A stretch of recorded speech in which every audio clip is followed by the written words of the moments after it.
It is the 13th day of January, the year 2026. Time flies so fast. Good evening and many thanks for joining us this very brilliant and amazing Tuesday that we are ready to bring you up to speed with the latest in the world of politics, business, and of course sports.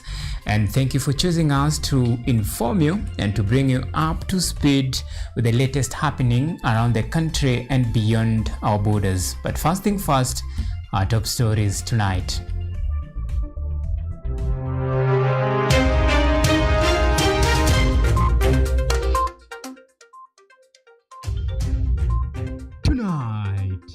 Judicial impunity.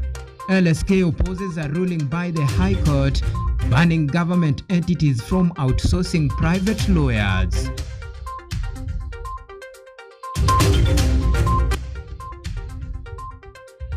The last minute rush. Grade 10 placement enters day 2 despite digital placement hitches and low turnout.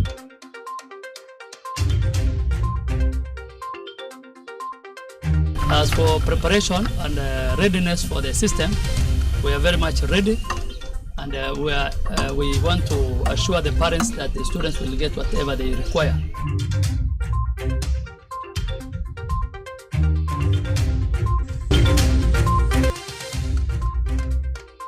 Also tonight, beyond the limit, Embuman completes 90 hours of hugging a tree in protest over underdevelopment in his community. Kusudi yake kufanya hivyo, aliona wakazi wa Siambugu wanateseka sana kwa sababu mbalimbali.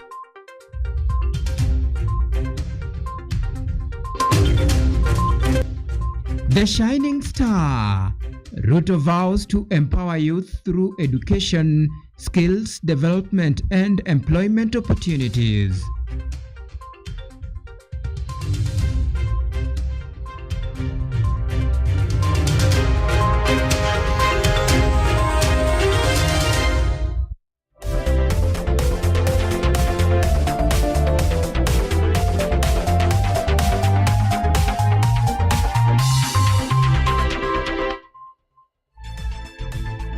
This is Kutv Primetime News with Auma Evans.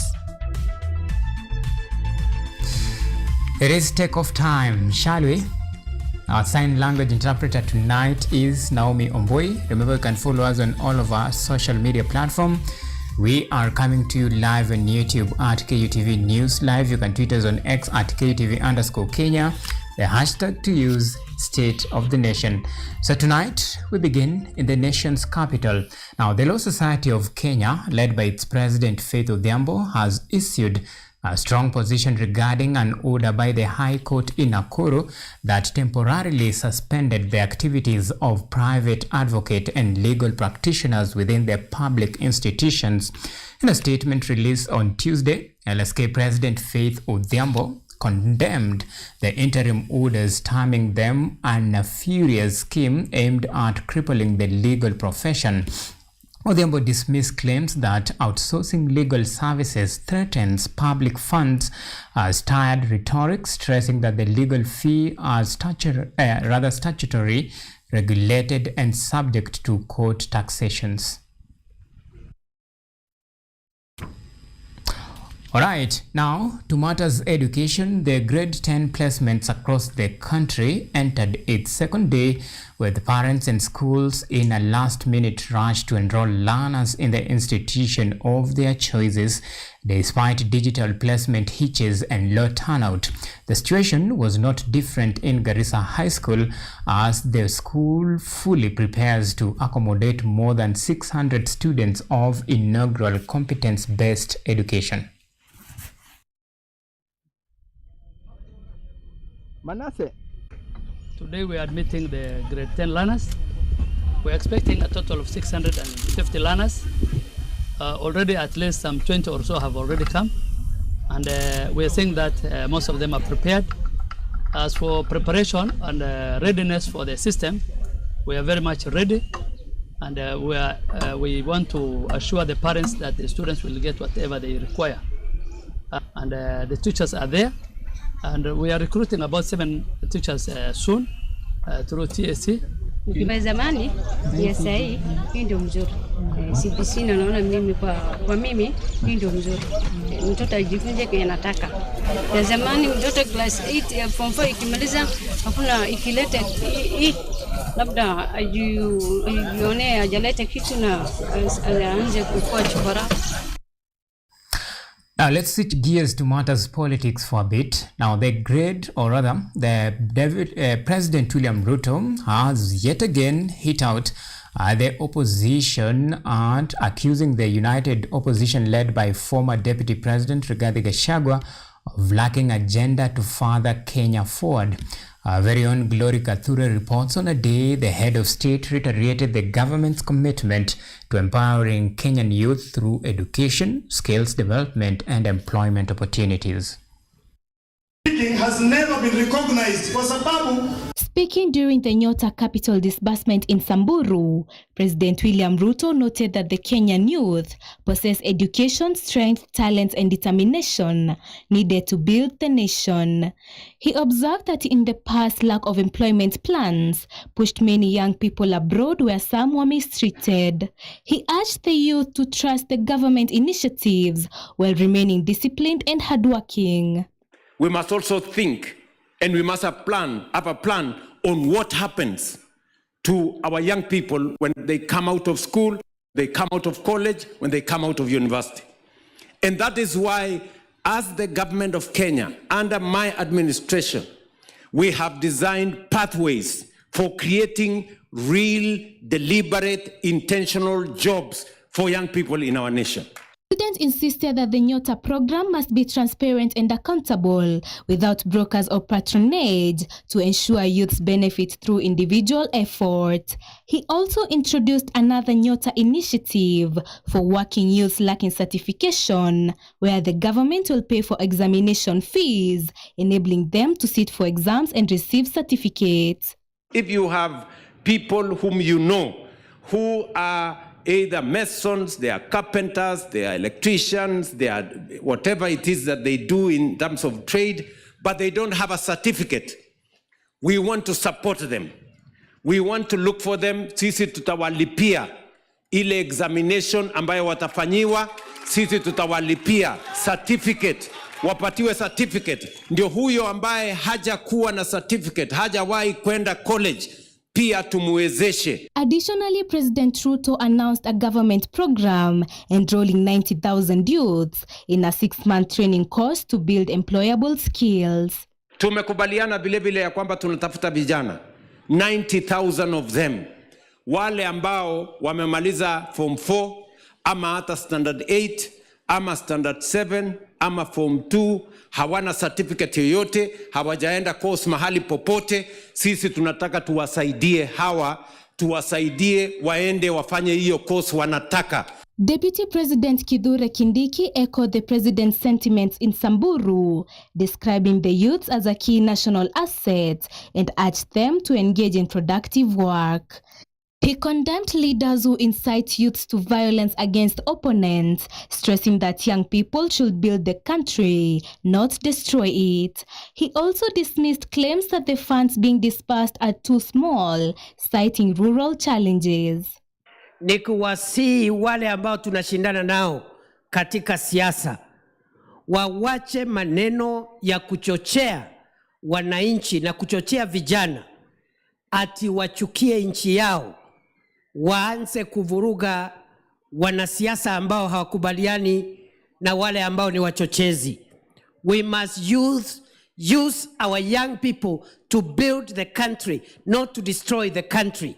The leaders urged unity, responsibility, and productivity among youths to achieve sustainable national development together. Glory Kutv, KUTV, Nairobi. Right, thank you, Glory Kutv, for that comprehensive reporting. Now let me take you to Embu County. Tree hugging is gaining traction in Kenya. The remarkable act of courage and dedication, which has recently been gaining momentum among young people in the country, is driving many to set and break the longest tree hugging record in history for reasons spanning from environmental awareness to health campaign and pushing for better service delivery. And as KUTV's Akida Kasim reports, Eric Munene, a 28-year-old man from Embu County, coiled his name in the annals of history for hugging a tree for 90 hours for not entertainment but as a plea for development in his neglected community. In recent days, Kenya has witnessed a new wave of youth activism where hugging trees for extended hours has become a way to deliver critical messages to society and the government. This movement began with Trufena Modoni from Nyeri County, who hugged a tree for 72 hours. Her action aimed to raise public awareness about environmental conservation, protest against deforestation, and highlighting the connection between nature and mental health. Outside the Nyeri governor's office, Trufena braved rain, cold, and exhaustion, using her silence as a voice to protect natural forest. The initiative was soon followed by Eric Munene, a 28-year-old from Siambugu, Embu, who hugged a tree for 90 hours. His goal was to pressure the government to provide basic service in his drought-affected area. Kusudi yake kufanya hivyo, aliona wakazi wa Siambugu wanateseka sana kwa sababu mbalimbali. Akaonelea ni vizuri tujengewe shule hata kama ni darasa moja ya chekechea. Ajenda yake ya tatu ni hospitali. Alikuwa anaonelea kungekuwa tu na dispensary pale ingekuwa vizuri. Naomba watimize hiyo ndoto ya hiyo kijana kwa sababu mimi niliona ako na maono kubwa. Through his act, he highlighted the lack of health centers, paved roads, reliable water, and electricity. Upon completing the challenge, Munene appeared weak and had to be taken to Embu Referral Hospital for a medical checkup. Mheshimiwa akamuhainda akamwambia mimi mwenyewe niende nimshike mkono tutafute passport wakati akimaliza target yake ya 90 hours. Niende nimshike mkono nipeleke Huduma Center apate passport. Just recently, another young man joined this silent protest by hugging a tree for 79 hours to raise awareness about cancer. However, before reaching his target, he collapsed due to fatigue and physical exhaustion and had to be rushed to the hospital. The incident stirred strong emotions among citizens, highlighting the seriousness of the message he was trying to convey. A similar event took place at Jivanji Garden in Nairobi, where 14-year-old Stephen Gachanja took on a 15-hour tree-hugging challenge to raise funds for his brother's treatment in India. Additionally, Paul Kago, a 43-year-old from Nanyuki, hugged a tree for 96 hours, encouraging Kenyans to oppose political violence and promote peace and national unity as the country heads towards the 2027 general elections. Naomba kuwe na amani hapo mwaka wa 2027 wakati wa uchaguzi. Kwa haswa mimi na munga mkono kwa sababu amejitolea kupigania ama kuweza kuelimisha watu kuhusu umuhimu wa amani haswa baada ya uchaguzi na wakati wa uchaguzi. Actually, sisi wamama ndio huwa tunahangaika sana. Na vijana ningependa kuambia, msikubali kutumika na hawa wanasiasa. From Nyeri, Embu, Murang'a to Nairobi, it is a growing trend among young people aimed at raising awareness and reinforcing messages to environmental conservation, health, and national issues. The question is whether the government will listen or continue to turn a deaf ear. Akida Kasim, KUTV. And to the corridors of justice. Now, the Judicial Service Commission has temporarily regained its authority to discipline, hear and determine disciplinary petitions against judges until January 23rd, 2026, when a decision is expected to be made. At the same time, the JSC's interviews for candidates seeking appointment to the office of Judge of the Court of Appeal as part of its ongoing constitutional mandate to strengthen the capacity, effectiveness and the responsiveness of the judiciary entered day 2 today. The recruitment of additional judges is aimed at enhancing access to justice, improving service delivery and accelerating the timely resolution of cases, particularly at the appellate and superior court levels where caseload pressure remains significant. I would like you to tell us what is your understanding of one who is ready for judgeship in the Court of Appeal. So describe the judge of the Court of Appeal and how you fit in that position, highlighting your special skills. Some key things that I have done. I started with the Attorney General's office as the first district counsel at the Advocates Complaints Commission, which was under the Attorney General that time. I think it still is. And I have worked in the corporate sector after that. I have worked in government agencies like the Ministry of Lands and Physical Planning as a legal advisor. What probably distinguishes me, because that's my understanding of the question you've asked, I would say I would bring the cumulative learning I've learned in those about 30 years, both nationally and internationally. I have 30 years of practical experience in the practice of law, election administration, and public service. I also oversaw the setting up of the secretariat from scratch of IEBC. I became chairman of the Independent Electoral Boundaries Commission, IEBC.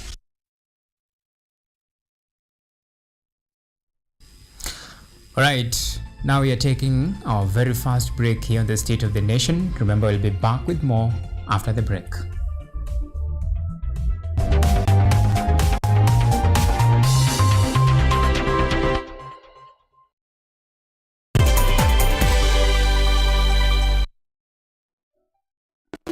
Miti miti, panda panda, miti miti. Our planet's future is in our hands. However, there is a threat to the brightness of this tomorrow. On EarthCheck, we share the challenges, the solutions, and the hope. I would call this a very momentous day, a very critical day. Every episode, every story, every step we take creates a ripple. Join me, the environmentalist Emmanuel Kutosi, on KUTV every Wednesday at 8 p.m. and be part of EarthCheck. Welcome.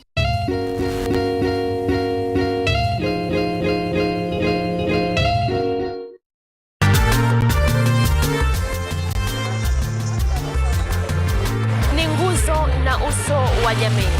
Kupanda shuka akawa tuzo, ukakamavu wake ukatii na kumfanya mwenye bidii. Kwa machozi na makeke akabaini jinsi ya kuweni. Huyu ni mwanamke ngangari kwa jinsi alivyo ng'ari ng'ari. Mimi ni mwanamke mwake mwake. Usikose kutazama kipindi cha mwanamke mwake mwake, nami Caroline Kimwele.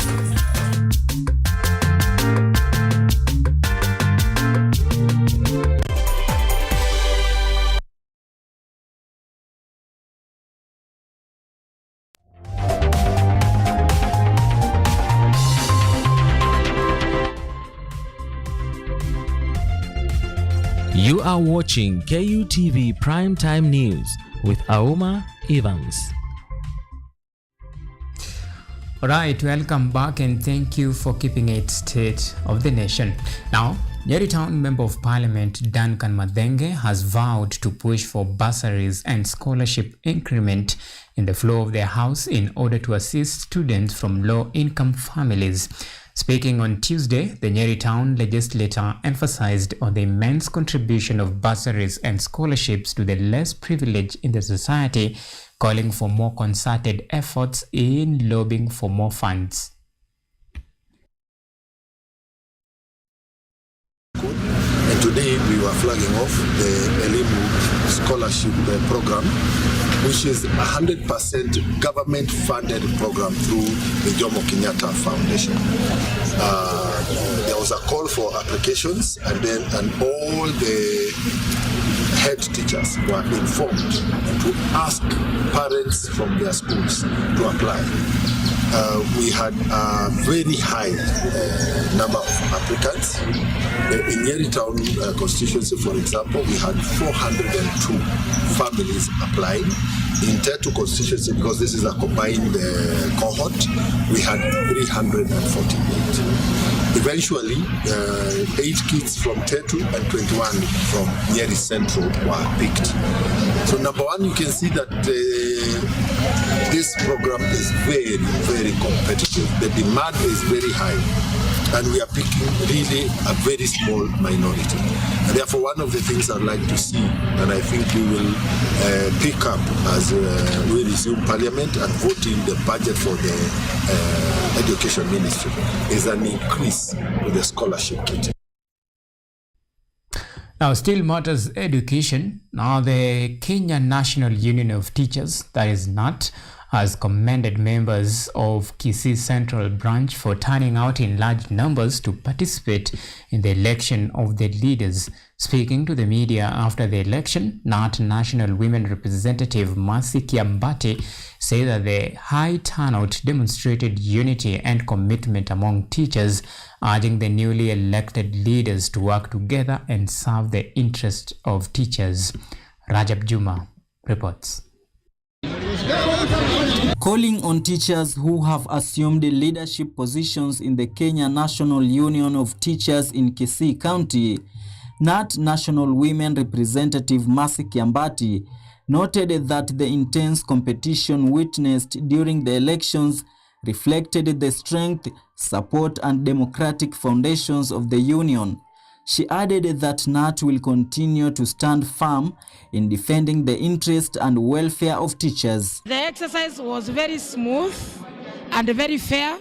I take this opportunity to thank the teachers of Kisii Central because of the honor they gave us, and even tunawashukuru kwa vile walikuwa wanafuata sheria zile zinastahili, hawakusumbua labor officer, hawakutusumbua, walijua kazi yao na ndio kazi ikaenda vizuri. They came out in numbers, walikuja kwa wingi manake ya mapenzi yale wako nayo ya chama. The election was held at Nyanchwa Teachers Training College. Kisii Central Branch Secretary Albert Ondimo stated that the election was fair and transparent. Teachers, I want to take this opportunity to thank all the teachers who have turned up in large numbers for today's elections. The elections were peaceful and the results have been read and they are accountable.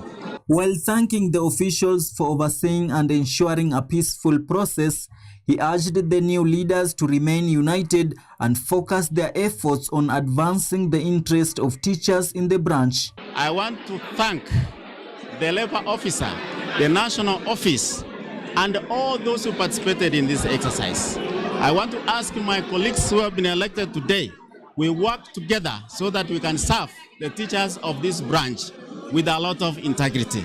Once more again, I want to thank the patience of the teachers in this branch.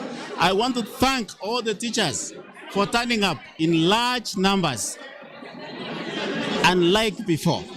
This is history, and the history has been made. The newly elected branch treasurer Vincent Riogi expressed his gratitude to members for giving him the opportunity after unsuccessful contesting for the past 10 years. Riogi pledged to work diligently to serve teachers and help them achieve their expectations. Wamenikupatia fursa ya kufanyia kazi kama branch treasurer. Huo umekuwa mwendo wa miaka 10 tukijaribu sana. Nataka kushukuru kwamba tutafanya kazi na wao, na ninawaambia kwamba watarajie mimi nitawasaidia na nitasimama na wao katika siku zote.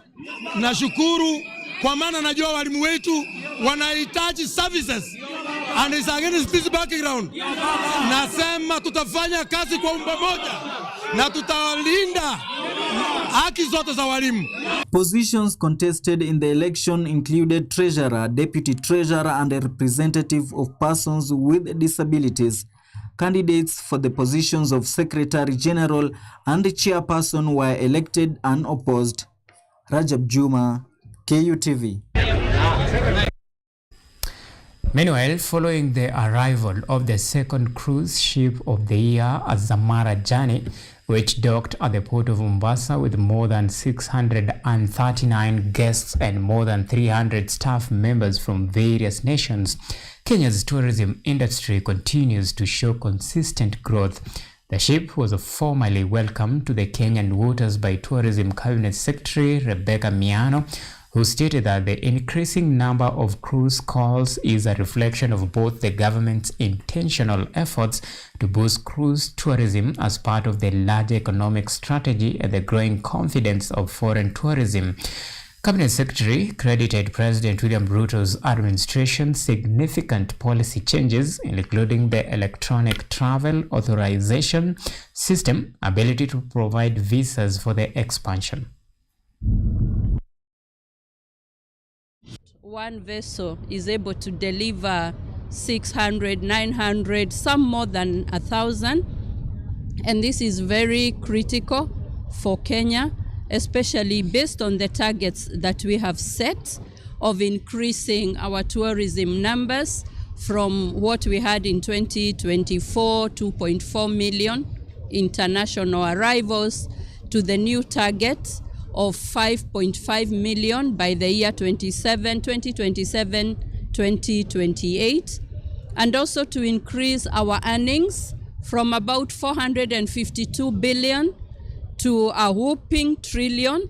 So you see, these kind of achievements will enable us to achieve our targets. I want to thank His Excellency the President of the Republic of Kenya for the support he has given to the tourism sector in various ways, including visa openness. We just saw in December that Kenya was ranked number 3 in Africa in terms of visa openness using the electronic travel authorization, and that's a very huge achievement.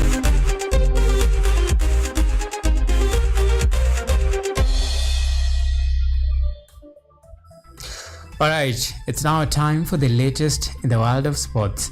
Race system all set ahead of highly anticipated athletics Thika meet set to kick off on 15th of January 2026 in Thika.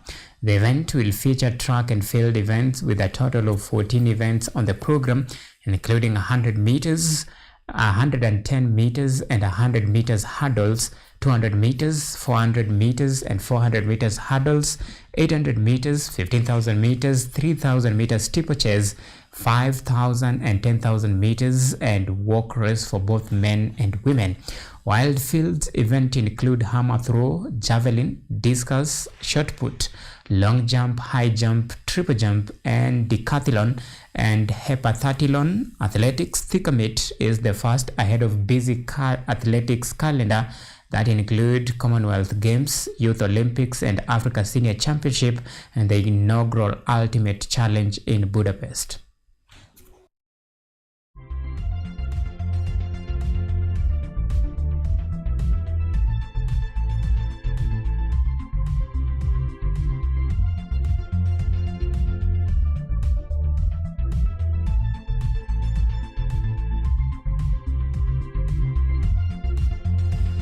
Now to Motors football, the Atlas Lions of Morocco will be banking on home support to upset high-flying Super Eagles in one of the most exciting semi-finals of Africa Cup of Nations set for 14th of January 2026 at Prince Mullah Abdallah Stadium in Rabat. The Super Eagles have been in impressive form, winning all of their 5 matches and scoring a tournament-high 14 goals along the way. Host Morocco, meanwhile, boasts the best defensive record in the competition and remain unbeaten on home soil. Both sides comes into the semi-final full of confidence and momentum. In another semi-final clash, Senegal will take on Egypt at Target Ground Stadium in a high-stake encounter in a do-or-die affairs as both teams eye a place in the final.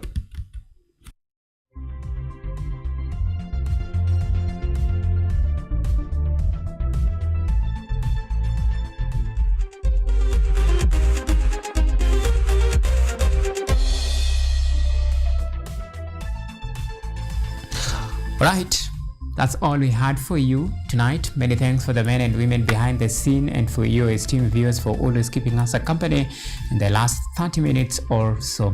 My good name is Auma Evans. Naomi Omboi has been our sign language interpreter tonight. Until next time, do have a lovely night and God bless Kenya.